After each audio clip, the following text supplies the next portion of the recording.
Okay, let's practice with a question that's really looking at cranial nerve function. And as I said, cranial nerve assessment is really important. So to determine when a patient is ready for a liquid diet, say after a stroke, we want to know if they can safely start to swallow foods, medications. The nurse assesses the patient's swallowing ability once per shift. This assessment evaluates cranial nerve 2, cranial nerve 3, cranial nerve 8, or cranial nerve 9. So which cranial nerve controls the ability to swallow or helps with the ability to swallow? And the answer is cranial nerve 9. That's that glossopharyngeal nerve that gives us, when it's working fine, gives us a safe ability to swallow.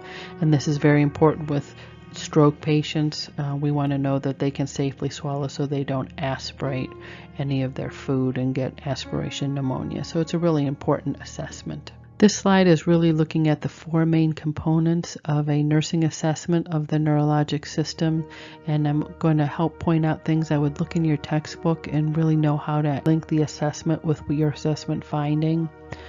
Level of consciousness is really important. That's the first thing to be affected by a neurologic deficit or injury or stroke, anything that's going on. It's going to be the first thing that starts to be affected usually.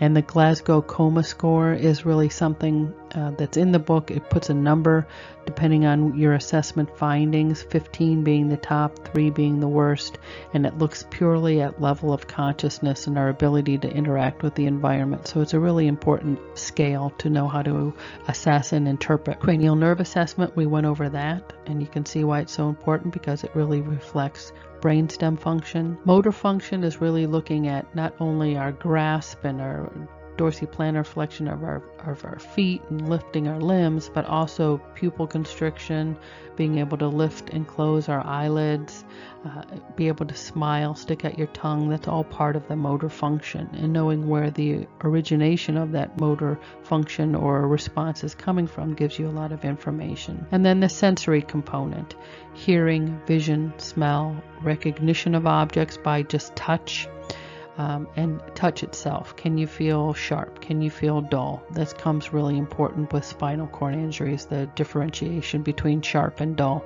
As you can tell, a spinal cord injury is progressing by their loss of ability to have those sensations.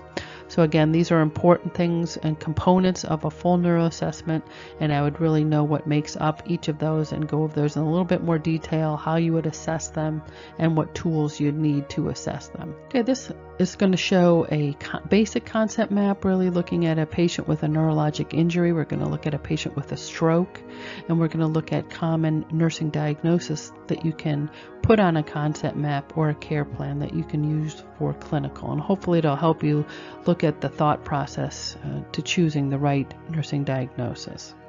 So we have a 78-year-old with a stroke. We'll say she has it on the left side of her brain and she has right-sided weakness. So with that patient, we can start with self-care deficits. Anytime you have weakness on one side of your body or both, but you're going to have effect, you can't bathe yourself, get up to the restroom, feed yourself. So all of those could fall under self-care deficits.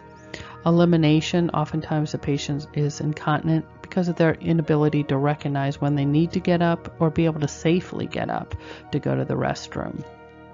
Safety is important, not only from their safety in bed, but when you think about safety in swallow.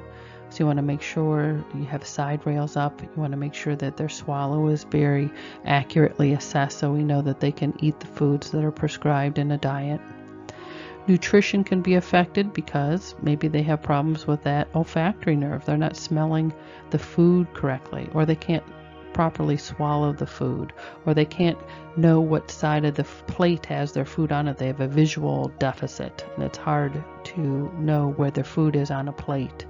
Or that they have right-sided weakness and they are right-handed, they can't cut their food and prepare their food. So all those things can play into nutrition problems in that nursing diagnosis. Communication, remember that she has a left-sided stroke, so that's where those speech centers are. Broca's is in the front of the brain, it's expressive speech.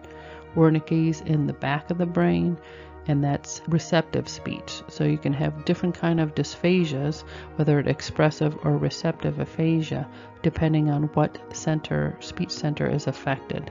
If they have what's called global aphasia, that means they cannot express speech or receive speech. They can't process speech. So that's even a more severe problem. And you really have to make interventions appropriate so they can try to communicate their needs in a different way.